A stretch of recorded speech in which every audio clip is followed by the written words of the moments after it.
Hello and welcome to the Top 10 Business Ideas video series.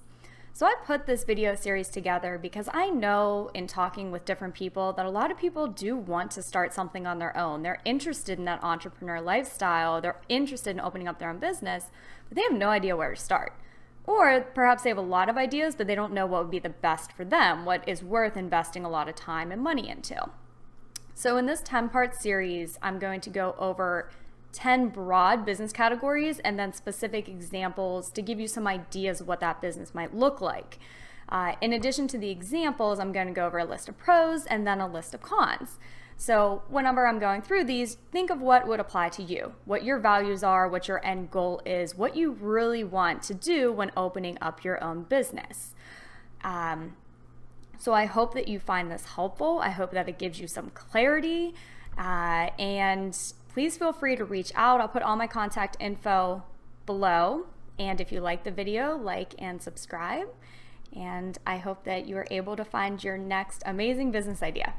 All right, enjoy. Welcome back, friends. I hope you enjoyed the first video in our 10-part series. If you didn't get a chance to check it out, that video is talking all about bricks and mortar businesses. So we're moving on to the second video in our 10-part business startup series. And in this video, we are going to be talking all about online and home-based businesses. We're going to be going over what it means to be an online or home-based business, give you lots of different examples, and then go through a list of pros as well as a list of cons. Now let's go ahead and get started. What is it? This is a business that is based solely online or can be added as a component to a bricks and mortar location. And there's essentially two platforms. There's two ways to run online business. The first is that you have your own website, and this may seem daunting if you are not tech savvy, but there are plenty of platforms out there that are especially user-friendly as well as professionals who can build websites. The second option is to use a platform like eBay or Amazon or Etsy that has a customer base already. And you don't really have to spend as much time drawing customers to an individual website, which we will discuss later. And there are definitely pros and cons to each of these. The biggest hurdle with having your own website is driving traffic to it. And this is why many start out using a third-party platform that already has high volume, consistent traffic. The con of using a platform is that you must follow their rules and have less freedom, as well as you have to share profits with that platform. So some examples of online businesses would be online or e-commerce stores. And this is any store that a customer shops and purchases products or services online. There are also creative and information-based products. So this could be having a blog, having videos, music, artwork, courses that you all sell online.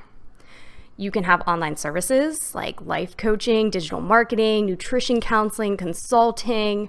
These are services that you'll likely provide via phone or Skype, but people contact you via your website. Another type of online business that you can run is called drop shipping.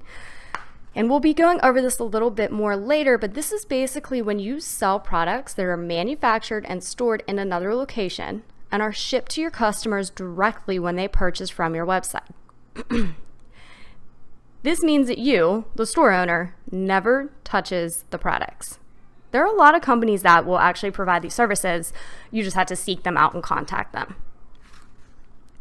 And then, like mentioned earlier, you can also use platforms like eBay, Amazon, or Etsy to sell. There are multiple options for selling on these platforms, and each one has its own rules and regulations. In general, you can sell your own products, use dropshipping on some, use inventory from manufacturers, write self-published books. You can do this on Amazon and some other sites as well. And each site has more information on what is allowed on that site. So I'm not going to be going over all these too much because you can go to the site or you can seek out further information. So there are a lot of pros. to opening up an online or a home-based business, and this is what draws a lot of people to become interested and then to eventually open up their own business. In this video, we're going to be going over the 6 main pros. And the first one is ironically the complete opposite of the number 1 con in the bricks and mortar business video. So if you did watch that and you remember, the number 1 con is basically how much it can cost. Well, the pro of online is it can be much cheaper.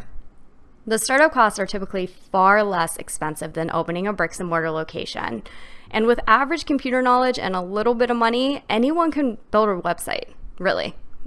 If you have an idea for a bricks and mortar location but are worried about finances, this could be a very wise alternative. And since you do not have to worry about keeping a location open, you often don't have to have employees, or at least as many employees. So that's another way that you can cut costs. A second pro is that you can reach a larger audience and also a more diverse audience, and you can meet the needs of people all over the world. So there might not be a need in your neighborhood, but it is a need in other parts of the country or other parts of the world. So if you have an idea, but there's not a need in your area, the internet can be the perfect place to find customers. For an example, if you have an idea for the perfect yoga mat, but there are no yoga studios in your area, there is still a large amount of people throughout the world who could be very interested in your product idea. A third pro that is very alluring to many is that you can start and run the business from anywhere, and there's a lot of freedom in your schedule. You have a lot more freedom in online businesses. You can do the work. You don't have to work from a set schedule. You don't have to work from a certain location. You don't have to deal with daily rush hour traffic, all of those little annoyances that having an office job or having to go to an actual location can cause. And depending on the type of business you run, you can work from anywhere in the world. You can travel. As long as you have an internet connection, you can run your business. Again, it depends on what you're actually doing, what services or products you're actually providing, and how you're doing that. The fourth pro is that there are plenty of tools making it very easy for those who are not tech savvy. So it used to be, 10, 15 years ago that the only people who were able to open and run these kind of businesses were people that had extensive computer knowledge. But these days, it's become a lot easier for anybody with very basic knowledge to be able to open up this type of business. There are plenty of website platforms that allow you to start your website for free and then pay a monthly or yearly amount. So there's WordPress is probably the biggest one, but there's tons. Shopify, if you're interested in selling products, is another one. You can just Google all the different website platforms and a whole bunch will come up and you can look into the pricing for all those. There's also free marketing that you can take advantage of via social media.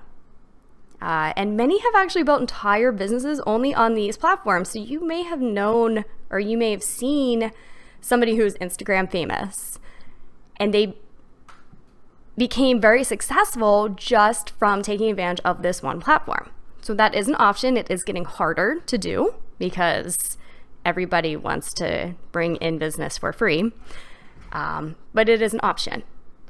Also, email marketing is another valuable low-cost option. So I'm sure you've signed up to email lists and you receive discounts or offers or news when a new product or service comes out. And similar to website platforms, there are email marketing companies that actually allow you to use their services for free up to so many subscribers. So MailChimp, I think it's like 2,000 subscribers. You can use their very basic service for free. So again, not a lot of overhead. There are also tons of free information available online to teach you how to run and market your online business. So if this is something that you're interested in, but you just don't think you know enough about, you can look at popular blogs, at YouTube channels, at books. There's tons of free information out there. Running an online business can be passive or it can be active. And this is the the fifth pro. Whether your business is passive or active is determined both by the type of online business you run and the systems you put in place.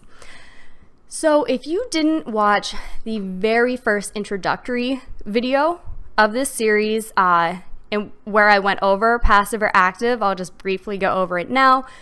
Active way to start your business is whenever you're actually exchanging your time for profits. When you're doing something to get a profit. So if you don't do this one thing, you're not getting paid. Passive is if you have systems in place or a type of product that can be sold and generate you income without directly having to do something at that moment. And online businesses can be either or. So there are automatic programs that you can put in place to make your business more passive if you wanted. Online business owners also hire virtual assistants to handle much of the day-to-day tasks. And you can hire virtual assistants in your country, or you can outsource it to other countries. It's often a less expensive alternative.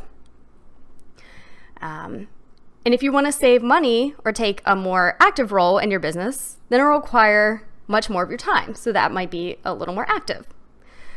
Inventory is another factor that determines if your business will be passive or active. So if you use drop shipping company, like I mentioned before, where the products are shipped directly from that manufacturer, from the wholesaler, that would be a more passive way of earning money. But if you store your own products in your office building or in a warehouse or in your home even, if you make your own products that you get to ship out, that's going to be an active form, because unless you are physically there, either making the products or at least shipping them out, you're not making money. So it really just depends on your business model and how much of an active role you actually want to take. The final pro is that an online business really is a great place to start to test an idea before spending too much money. So online businesses are typically the best way to start small because of the low overhead that is required. You can start it part-time while keeping your current job, eliminating much of the financial anxiety that new entrepreneurs face. If you're selling products, you can keep a very low inventory until you have sales. It also provides an opportunity to make mistakes and learn from those mistakes without wasting a lot of money. There are, of course, cons in online businesses, and I'm going to be going over the top 4 of them to consider and to prepare for if this is something that you're interested in. So the biggest consideration when starting an online business is that it can be extremely difficult to drive traffic. It is much harder to drive traffic, and conversion rates are far lower in online businesses than bricks and mortar businesses. Without knowing how to drive traffic to a website through SEO, which means search engine optimization, and various other advertising and marketing strategies, it is probably that nobody will even know your business exists. So you need to familiarize yourself with different online marketing strategies, which is much different than marketing strategies for bricks and mortar, and also search engine optimization, which, if you're not familiar with this term, I'd highly suggest that you become familiar. It's basically how your website or the content that you produce or the products that you sell, where they show up in search engines. So if somebody was to Google cute t-shirts and you sell t-shirts, you want yours to come up because that drives traffic. When you first start out, it's really hard to build up that SEO. The second con is you have to spend a lot of time and money focusing on producing free content. And this could be blogging or marketing on various online platforms to bring in customers. People are often skeptical of online businesses at first, especially if they do not know anyone else who has purchased from this business before. There are various ways to build trust, but all these ways involve time. First, expect to spend a lot of time on your business without any financial compensation in return. So you have to spend a lot of time to build that trust before people will take that leap and actually purchase something from you. The third con is there will be a lot of competition that you may not have when opening a bricks and mortar location, as you are competing with everyone in your niche online. You're competing with everyone else, including large companies that can spend millions on driving traffic and marketing. You need to not only know ways to drive traffic, but figure out how you're going to differentiate yourself from the competition. And the fourth con is that working from home can be really isolating and difficult to stay on track. So if you're the type of person who needs a manager or needs a set schedule to be productive, starting an online business will pose some challenges. There are also lots of tasks that need to be accomplished each day, and it can be difficult to prioritize them. And also for those that need frequent contact with others, working from home can get lonely and it can get isolating, and you might not be as happy as you would if you were working with people in your community. So to summarize everything, an online or home-based business is any type of business that is based online. The main pros are the low cost to often start it and to run it, the freedom in your schedule, you can make your own schedule, and you can also typically work from anywhere, and the ability to reach a very large, diverse audience. The main cons are that it can be extremely hard to drive traffic and hard to get sales once you even drive that traffic. And there's lots of competition, especially from big box stores, large competitors that have a large budget for marketing and SEO and getting those customers to come to the website and convert. And this sums it up for online and home-based businesses. This has been the second video in the 10-part business series. And the next video, which is going to be number 3, we're going to be talking about buying existing businesses or franchises. And you can actually do this online, or you can do it with a bricks and mortar location. So you will find out more about that in the next video. Okay, thanks. Thank you for watching, and if you would like more information, please go to www.mymbse, that's mymbse.com. And if you would like to receive your free copy of the top 10 mistakes of new entrepreneurs and how to prevent them, click below for details on how to get that.